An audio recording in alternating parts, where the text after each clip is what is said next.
The river was a hungry god, and the boy was its unwilling witness. For 3 days, rain had fallen in a solid gray sheet, turning the high desert canyons into a churning sluice of mud and fury. The water, normally a lazy green serpent, was now a brown beast, thick and violent, swallowing pines and spitting out boulders. Caleb Rivers, who was 14 years old and knew hunger better than he knew his own last name, was perched on a high granite shelf, a ghost in the storm. He was watching the beast feed. He'd learned early that the world was a thing of appetites, and survival meant staying off the menu. He was small for his age, a collection of sharp angles and wary eyes, wrapped in a threadbare canvas jacket that was more whole than fabric. His world had shrunk to the size of his empty stomach and the length of his hunting knife. Loneliness was the air he breathed, a constant low hum beneath the roar of the wind. Down below, where a makeshift bridge of logs had once spanned the narrowest part of the gorge, a new drama was unfolding. An old man, caught mid-crossing when the central log gave way, was clinging to a splintered post, the water tearing at him like a pack of wolves. He was native, Caleb saw, with long gray hair plastered to his skull, and a face carved from the same ancient rock as the canyon walls. His struggle was a quiet one, a grim battle of failing strength against implacable force. Caleb didn't move. His first instinct, honed by years in the state's uncaring system and the 2 years since he'd run from it, was to remain unseen. To be seen was to be caught. To be caught was to be sent back. Compassion was a luxury, a vulnerability he had methodically carved out of himself. A ghost doesn't get involved. A ghost watches and then moves on. But his eyes were snagged on the man's hand. It was gnarled and brown, veins standing out like roots. But it was the flash of blue at his throat that held Caleb's gaze, a turquoise stone, raw and brilliant against the churning brown water, hanging from a leather cord. It was the same impossible blue as a shard of glass he kept wrapped in a rag in his pocket, the only thing he had of his mother's. He remembered a story, a wisp of a memory from before the fever took his parents, of his mother tracing a symbol on his palm, a looping line for a river, flanked by 2 straight lines for trees. She had a stone like that, he thought. Or maybe he'd just dreamed it. Dreams and memories were a tangled, unreliable mess. The old man's grip was slipping. His knuckles were white. The river roared its impatience. Caleb's heart, a tight, cold knot in his chest, began to beat with a frantic, unfamiliar rhythm. It was a stupid impulse, a suicidal one. The man was a stranger. Helping him meant revealing himself, risking everything for nothing. His mind screamed at him to turn, to melt back into the dripping pines and forget what he saw. Survival was a simple, brutal math. The man's life was not part of his equation, yet his feet were moving.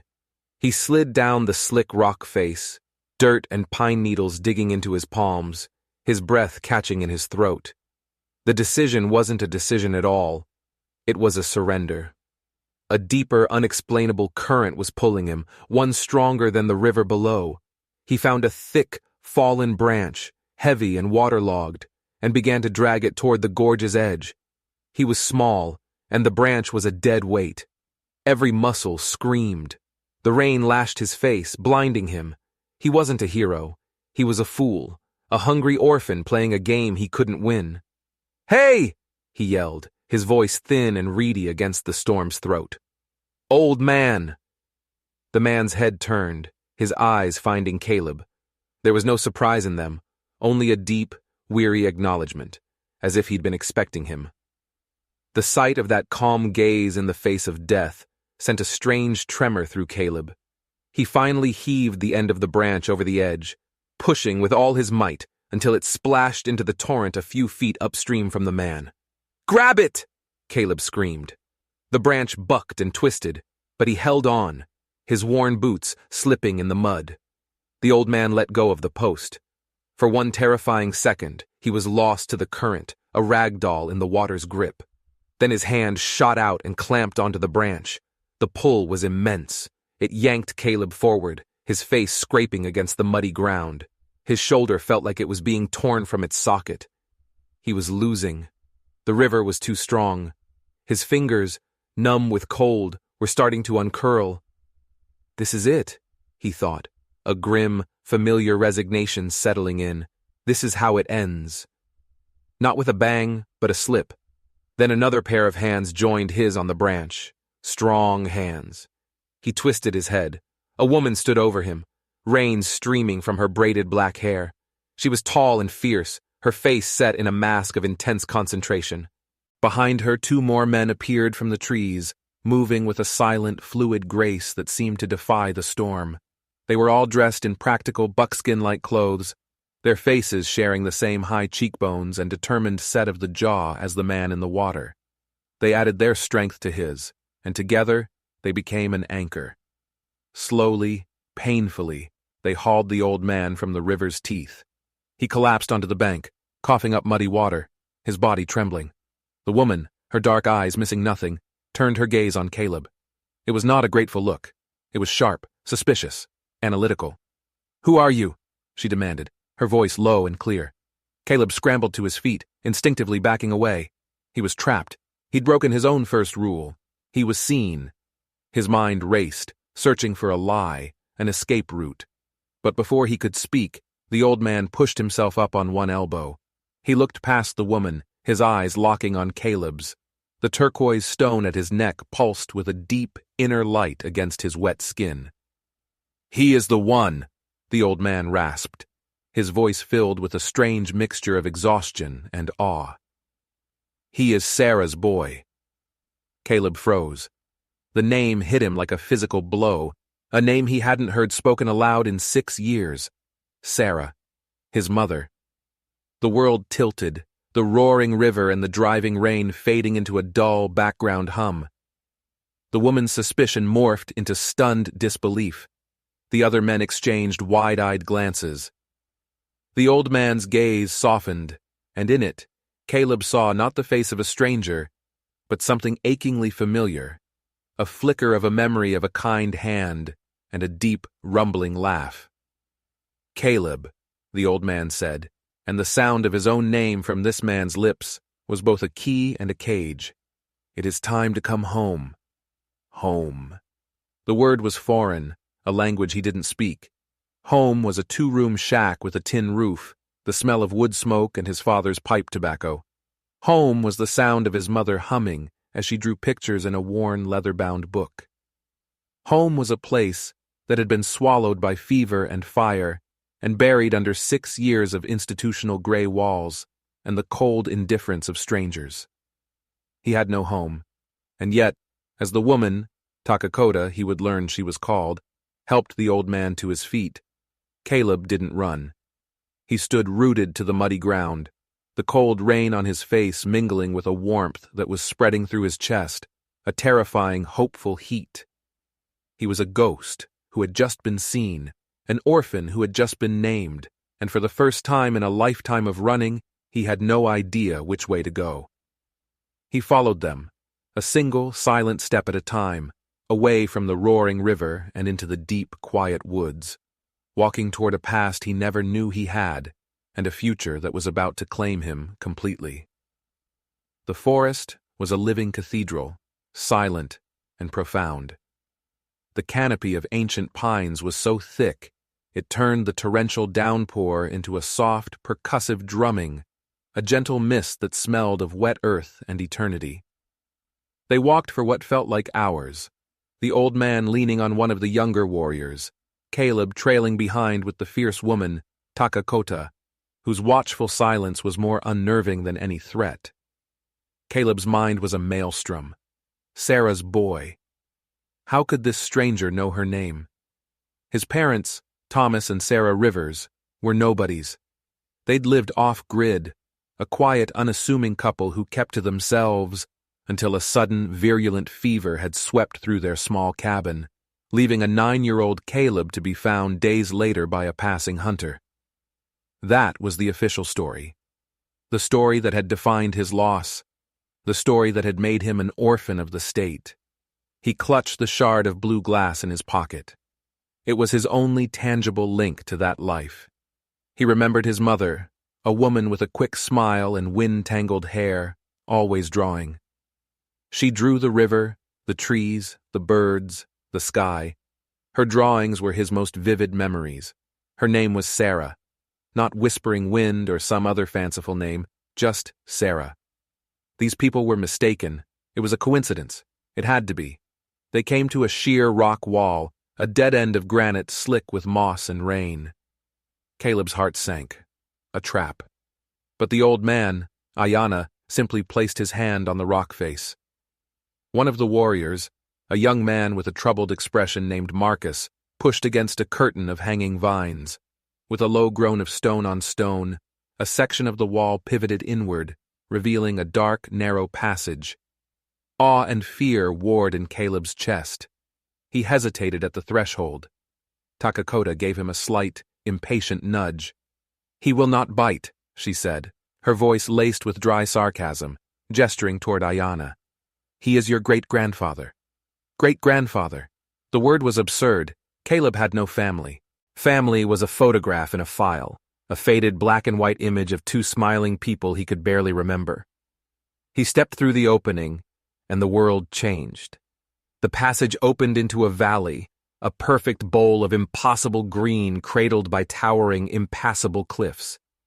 The storm that raged outside was just a gentle rain here, watering fields of corn, squash, and beans laid out in perfect, harmonious rows. Smoke curled from the hide and timber lodges that dotted the valley floor, arranged in a circle around a large central fire pit. The air was clean, alive, filled with the scent of wood smoke and cooking food, the sound of children's laughter and the low murmur of conversation. It was a sanctuary, a secret world hidden from the one that had chewed him up and spit him out. It felt like walking into one of his mother's drawings.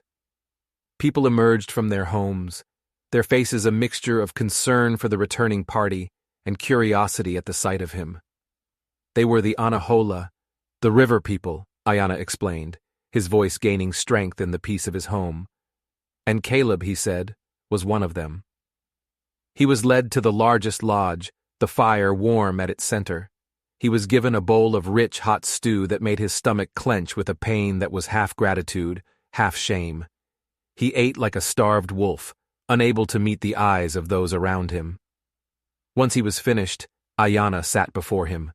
The weariness had fallen from him, replaced by a grave authority. The others, Takakota, Marcus, and a few other elders, formed a silent circle. "You call yourself Caleb Rivers," Ayana began, his voice a low rumble. "That is your father's name, a good name, but it is not your whole name. Your mother was Anahola. She was born in this valley.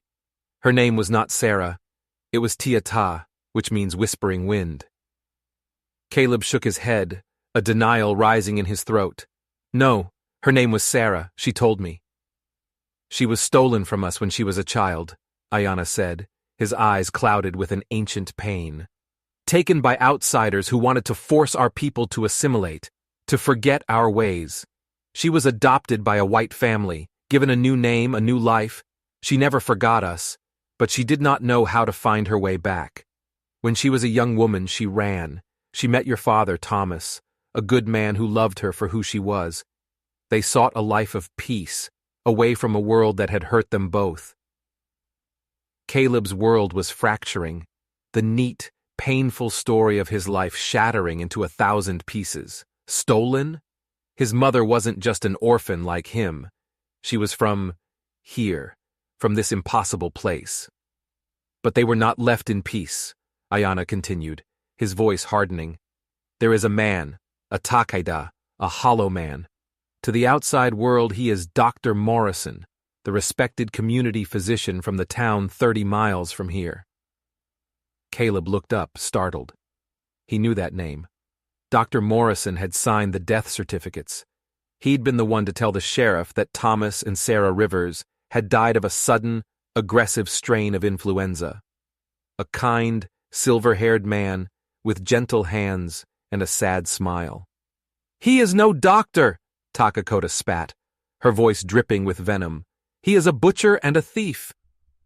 "For generations," Ayana explained, Our people have been the secret guardians of the Mina de la Sombra Plateoda, the mine of the Silver Shadow. A legend.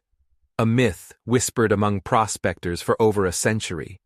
A vein of silver so rich it could make kings of paupers. The Spanish sought it and failed. Others have tried since. They searched for a treasure of metal they did not understand. The story of the silver was a lie, a clever misdirection our ancestors created to protect our true treasure. He paused, letting the weight of his words settle. Morrison, however, is different. He is patient, obsessed. He has spent his life hunting for it. He discovered that the key to its location was not in a map of rock and dust, but in a bloodline. Ours. The room was silent, save for the crackling fire. Caleb felt a cold dread creeping up his spine, far colder than the rain had been. Morrison traced the story of the stolen child, Ayanna said, his eyes finding Caleb's. He found your mother. He didn't want a map from her. He believed the knowledge was passed down, a memory in the blood, unlocked only by the true heir. He went to their cabin pretending to be a friend. He and his men, they did not come with medicine.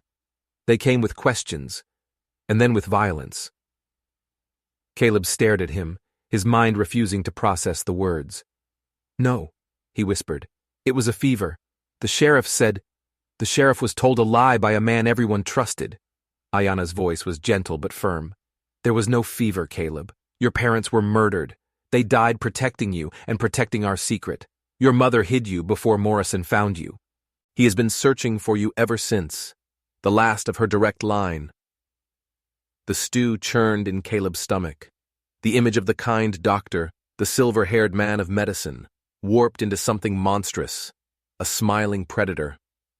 The memory of finding his parents, still and cold in their beds, was suddenly overlaid with a new, horrifying filter. It wasn't sickness. It was murder. The man who had patted his head and told him he was a brave boy was the man who had orphaned him. The entire foundation of his life, a structure built on the sad, simple tragedy of disease, crumbled into dust, revealing a dark, terrifying cellar of violence and conspiracy beneath. He was not an unlucky child. He was being hunted. He looked down at his hands. They were trembling. He was the key. He was the reason his parents were dead. The guilt was a physical thing, a crushing weight on his chest. He felt Takakota's sharp eyes on him, Marcus's pitying gaze, Ayanna's heavy sorrow. They weren't just telling him a story. They were giving him a burden. This hidden valley, this sanctuary, was no longer safe, because he was in it. He pushed himself to his feet, the instinct to run screaming through him. I have to go, he said, his voice cracking. He's looking for me. If he finds me here, he will find you wherever you go, Takakota said, her voice flat. You cannot outrun him forever. You tried. It led you right back to us. This is your home now, Ayanna said softly. Your fight is our fight. Caleb looked around the lodge, at the firelight dancing on the unfamiliar faces. Home, family, fight. They were just words. He was a survivor. Survivors don't have families. They have liabilities. They don't fight for others. They run for themselves. He was being told his entire life, his entire identity, was a lie. He was Caleb Rivers, the orphan, a ghost. But they were telling him he was Tia Ta's son, the heir to a secret, a member of a tribe.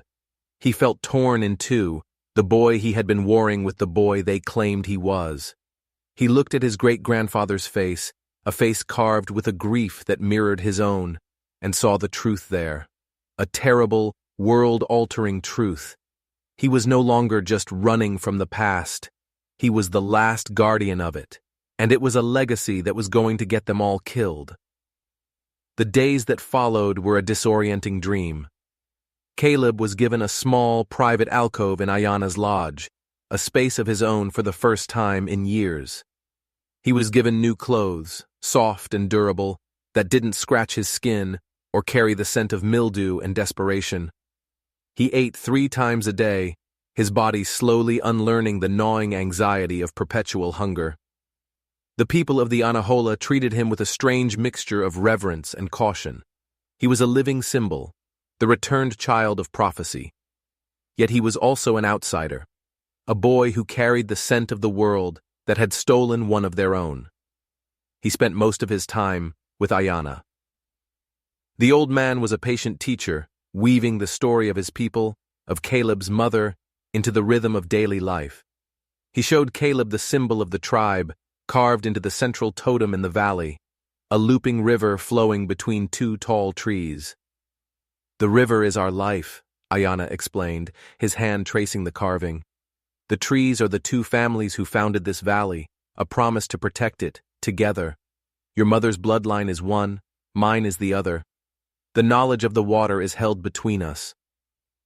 Caleb learned that his mother, as a child, had been a bright, inquisitive spirit, always drawing, just as he remembered. Ayana gave him a small, worn leather book. Caleb opened it with trembling fingers. It was his mother's. Page after page was filled with her drawings, the familiar style a punch to the gut, the trees, the river, the faces of people he was now meeting. It was a diary of a life he never knew she'd had. On the last page was a drawing he didn't recognize. It was a map, crude and childlike, showing a series of canyons and landmarks.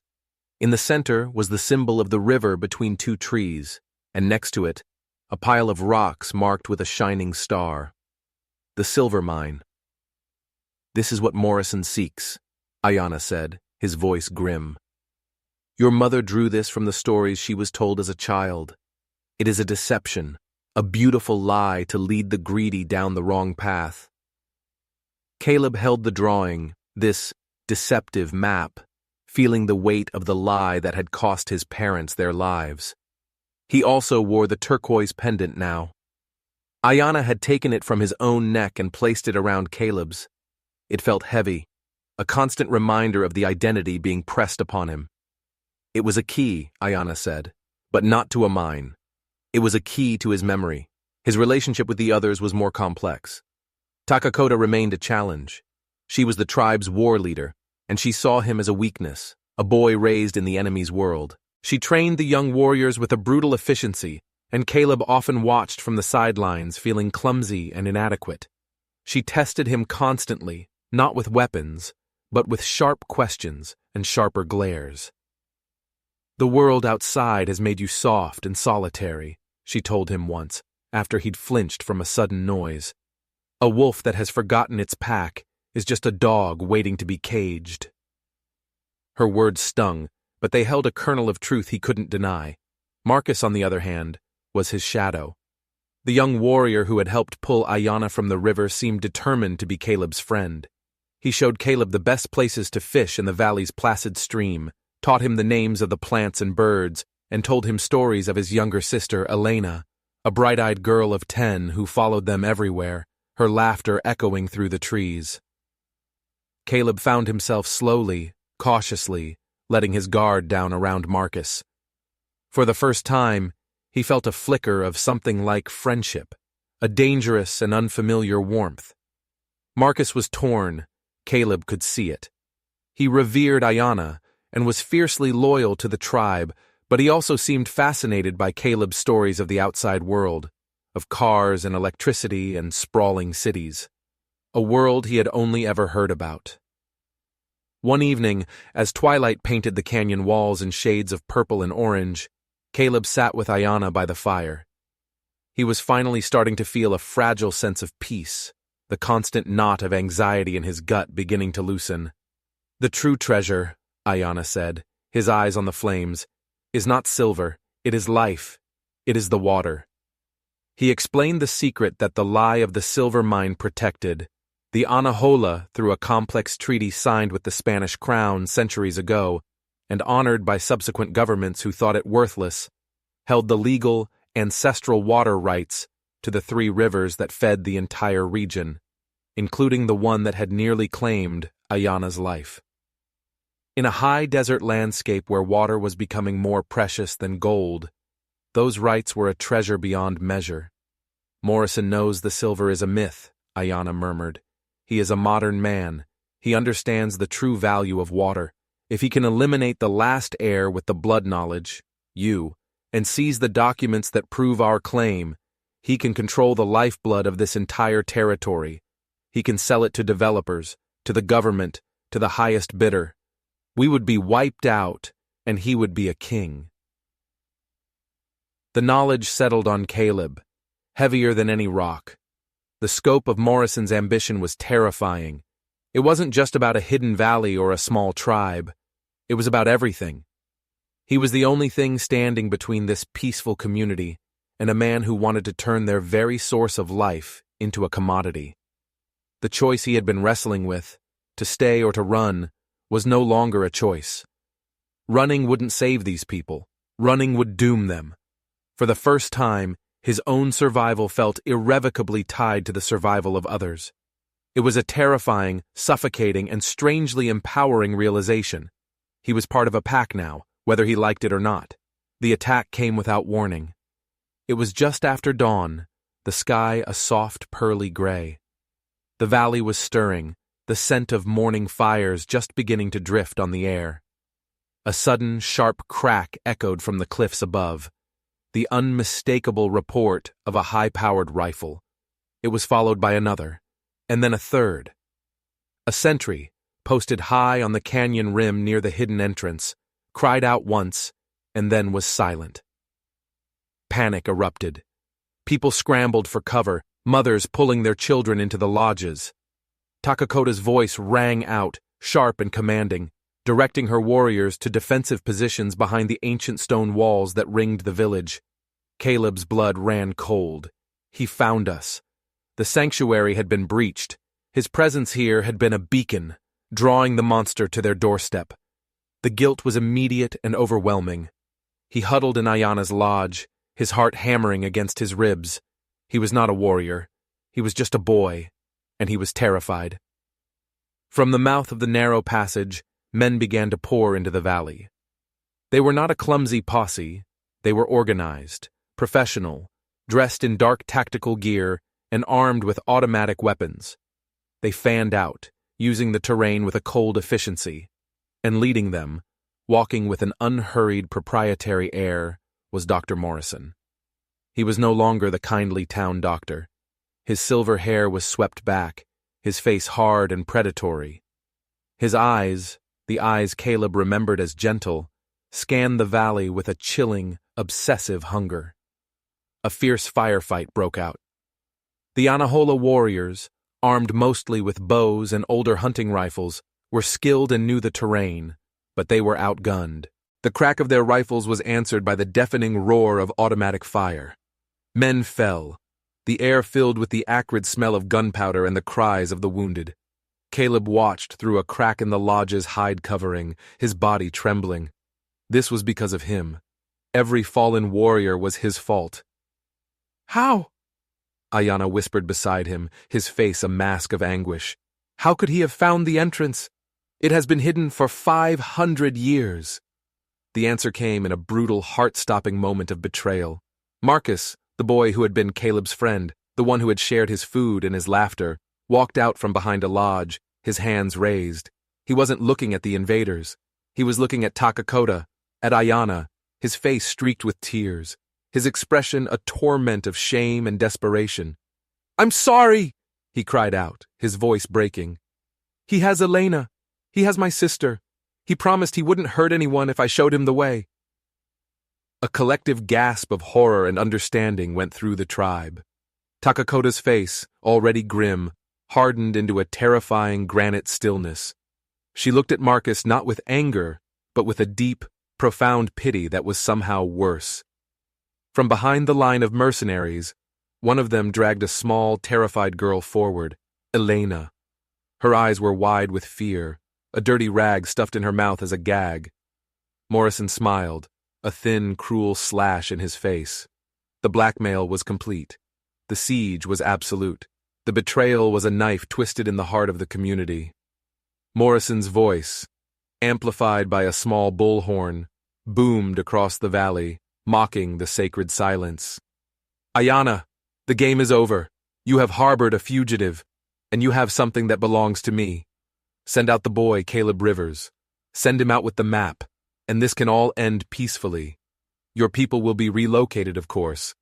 This land is now part of a corporate development project, but you will live. The lie was so bald, so audacious, that it stole the breath. Caleb knew, everyone knew, that Morrison would leave no witnesses. "Do not listen to him!" Takakota yelled, her voice a clarion call of defiance. "He is a snake who speaks with a forked tongue." A shot from one of Morrison's men kicked up dirt near her feet, forcing her back. Inside the lodge, Caleb felt the world shrink to the size of his own cowardice. He was the key. He was the target. His friend had betrayed them all, driven by a love for his sister that Caleb could painfully understand. He looked at his mother's drawing, the deceptive map he held in his shaking hands. This piece of paper was the focal point of it all. It was the lie Morrison had chased for decades. And now, the true secret, the water rights that Ayanna had revealed to him, felt like a lead weight in his soul. He was the sole keeper of that knowledge. If he died, it died with him. If he spoke, these people died. He was trapped in an impossible conflict. The lone survivor's instinct to hide warring with the burgeoning loyalty to this tribe, a tribe now in mortal danger because he existed. He looked at Ayanna's grief-stricken face, heard Elena's muffled sobs from across the valley, and knew that hiding was no longer an option. The time for being a ghost was over. The standoff was a taut, humming wire of suspense stretched across the valley. Morrison's men held the high ground and the entrance, their rifles trained on the lodges. The Anahola warriors were pinned down, their movements checked by the ever-present threat to Elena, who stood like a small, terrified statue beside the doctor. Morrison, exuding an air of triumphant patience, let the silence do his work for him. Fear was a more effective weapon than any bullet. Inside the main lodge, the air was thick with despair. Marcus had been brought in, and he knelt before Ayanna, his body shaking with silent, racking sobs. He couldn't meet anyone's eyes. Takakota stood guard at the entrance, her face a thundercloud of controlled rage, her knuckles white on the stock of her rifle. Caleb sat beside his great-grandfather, the world outside reduced to the amplified sound of his own frantic heartbeat. He looked at the faces around him, the elders, their expressions grim and resigned, the warriors, their eyes burning with a helpless fury. These were the people his mother had been stolen from, the family he'd never had.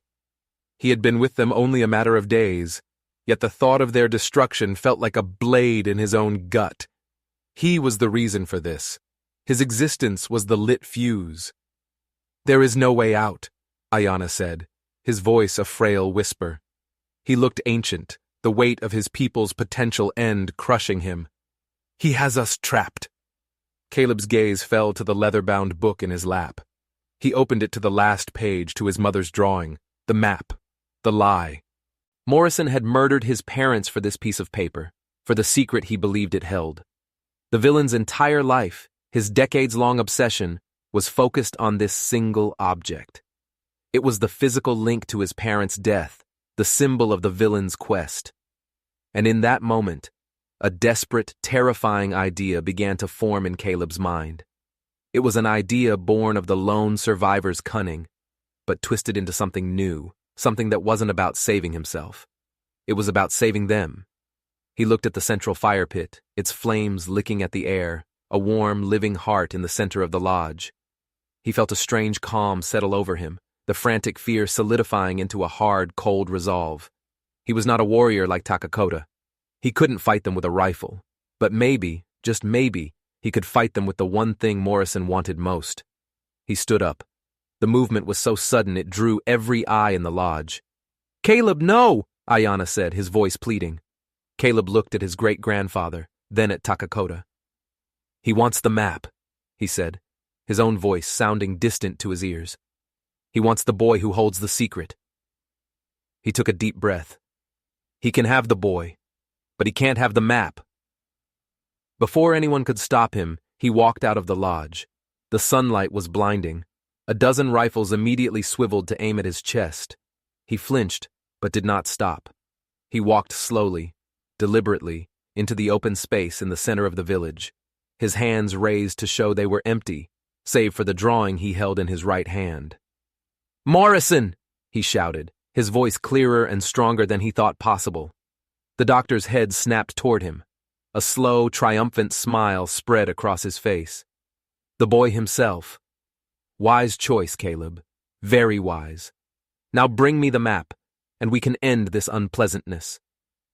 Caleb stopped 20 paces from the line of mercenaries, his heart a wild drum against his ribs. He could feel the eyes of the entire valley, hidden and exposed on him. He saw Elena flinch, her terrified gaze locking on him.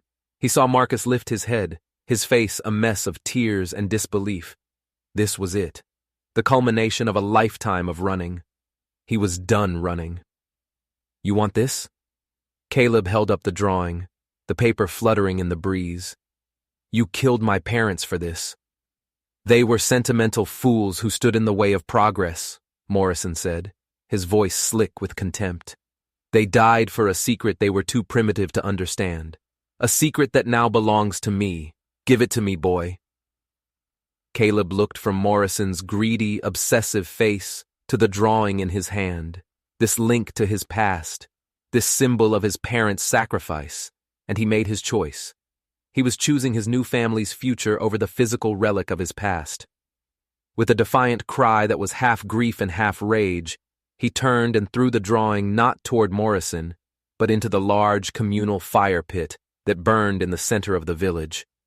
"No!" Morrison's scream was a raw, inhuman sound of pure fury. The paper curled, blackened, and was instantly consumed by the flames. The lie was gone. For a moment the world stood still. Morrison stared at the fire, his face contorted in a mask of apoplectic rage. And then something happened inside Caleb. As the last embers of the map vanished, a dam inside his mind burst. It was not a thought, but a flood. Ancestral memories, the blood knowledge Ayanna had spoken of, surged through him. It was a dizzying, overwhelming torrent of images, feelings, and names. He saw the valley being settled centuries ago. He saw his ancestors carving the treaty symbols into stone. He saw his mother as a little girl, laughing by the stream. He saw her being taken, her small hands reaching back. He saw the full, unvarnished truth, not as a story he'd been told, but as a life he had lived. The map was never on paper. The map was in him. The turquoise stone on his chest grew warm, a focal point for the overwhelming influx of knowledge. He understood the location of the treaty documents, hidden not in a cave, but within the foundation of the oldest lodge. He understood the intricate web of lineage and duty. He understood everything. The power of it straightened his spine. The fear was gone, burned away with the paper, replaced by a profound, unshakable certainty. He turned back to Morrison, and the man saw the change. He was no longer looking at a scared boy.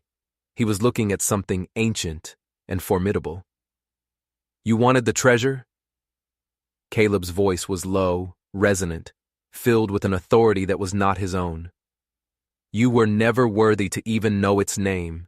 It isn't silver. It isn't paper. It's the water. It's the life you wanted to steal, and you will never have it." Morrison, driven mad by the destruction of his life's obsession, lost all control. "Kill him!" he shrieked at his men, his face purple with rage. "Kill them all!" But as his men raised their rifles, a new sound cut through the air. It was not the crack of their weapons, but the thunder of an engine and the piercing wail of a siren echoing down the canyon passage. From the hidden entrance, a dusty law enforcement SUV roared into the valley, skidding to a halt. The driver's side door flew open, and a tall, imposing man in a U.S. Marshal's uniform stepped out, his sidearm already drawn. He was broad-shouldered, his face weathered and stern, a long black braid hanging down his back. "Dr. Alastair Morrison!" The lawman's voice boomed, a sound of pure, incorruptible authority. "You are under arrest for the murders of Thomas and Sarah Rivers. Drop your weapons, now!" It was Marshal James Whitehorse. Takakota, seeing the standoff, had sent the swiftest of her young runners out through a high, hidden goat trail hours before, a desperate gamble that had paid off. Morrison's men, mercenaries who were paid to be bullies, not to die in a shootout with federal law enforcement, hesitated, their confidence shattered. In that moment of hesitation, Takakota and her warriors opened fire. It was not a panicked volley, but a coordinated, disciplined attack. They didn't aim to kill, they aimed to disable, to disarm. Rifles were shot from hands, men cried out as arrows thudded into shoulders and thighs. The perfectly organized siege collapsed into chaos. Morrison, his prize turned to ash, and the law at his back, grabbed Elena, pulling her in front of him as a shield and pressing a pistol to her head.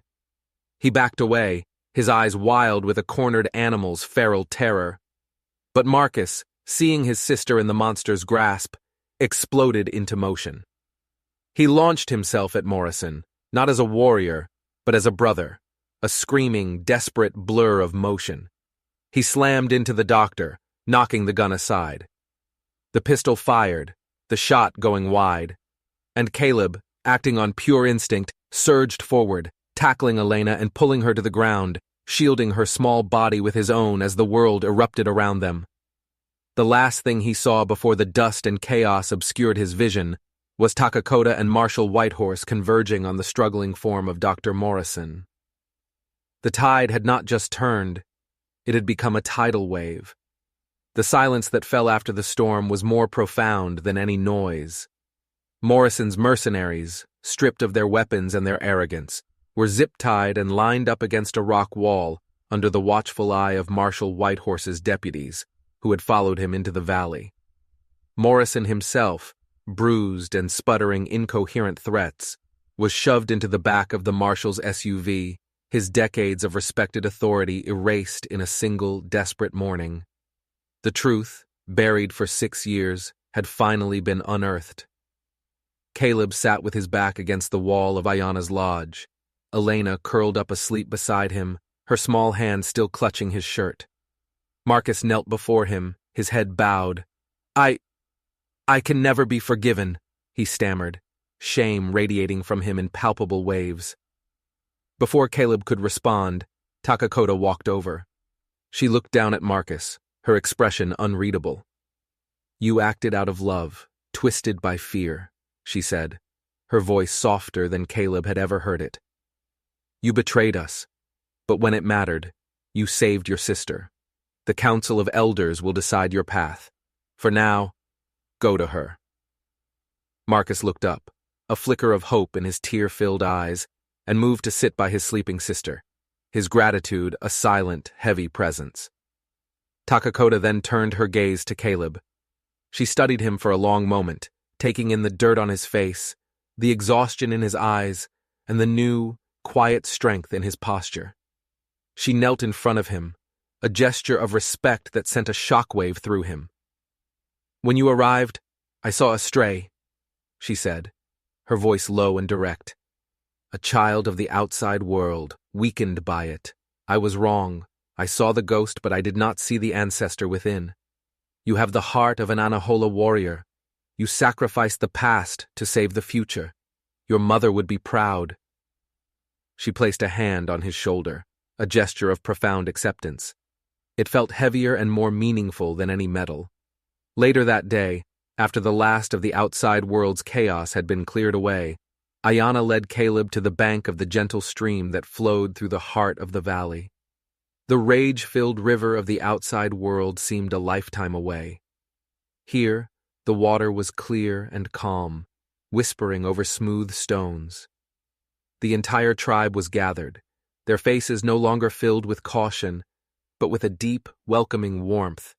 "Caleb Rivers was the name of a boy who was lost," Ayana said, his voice carrying over the murmur of the stream. "It is a good name, and it will always be a part of you. But it is time you were given the name that has been waiting for you since your birth." 2 women came forward, carrying a bundle wrapped in soft deer hide. They unrolled it, and Caleb's breath caught in his throat.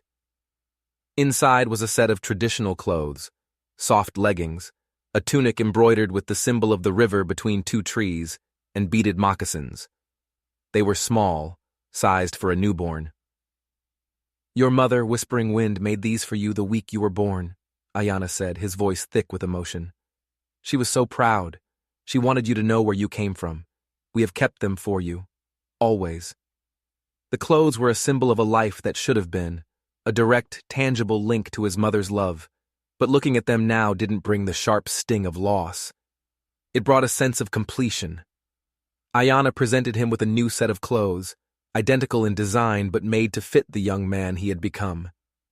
As Caleb changed, shedding the last remnants of his old life, he felt as if he were shrugging off a heavy, invisible weight he had carried for years. When he emerged, dressed in the legacy of his people, a murmur of approval and belonging rippled through the crowd. Ayana placed his hands on Caleb's shoulders. "You are no longer an orphan adrift. You are no longer a ghost running from shadows. You are Koa Ano, son of the Whispering Wind.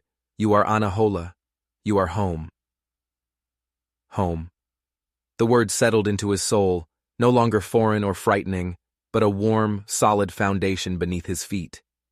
He looked out at the faces of the tribe, Takakota's respectful nod, Marcus's grateful gaze, the smiling children, the proud elders. He saw his great-grandfather's eyes, shining with tears of joy. This was not a home that had been given to him.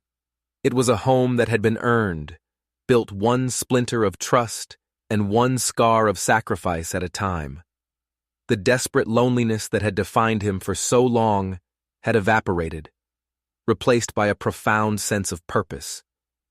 He was not just a survivor anymore. He was a protector. He had found not just a family, but a calling. Standing there by the water, the turquoise stone cool against his skin, Caleb looked up at the vast, peaceful sky arching over his valley. He had traded a life of running for a future of standing his ground. He had faced the man who murdered his parents, and in doing so, had unlocked not a treasure of silver, but a treasure of self. He finally knew who he was, because he finally knew where he came from. The peace that settled over him was not the quiet of isolation, but the deep, resonant peace of belonging. It was a hard-earned peace, and it was everything.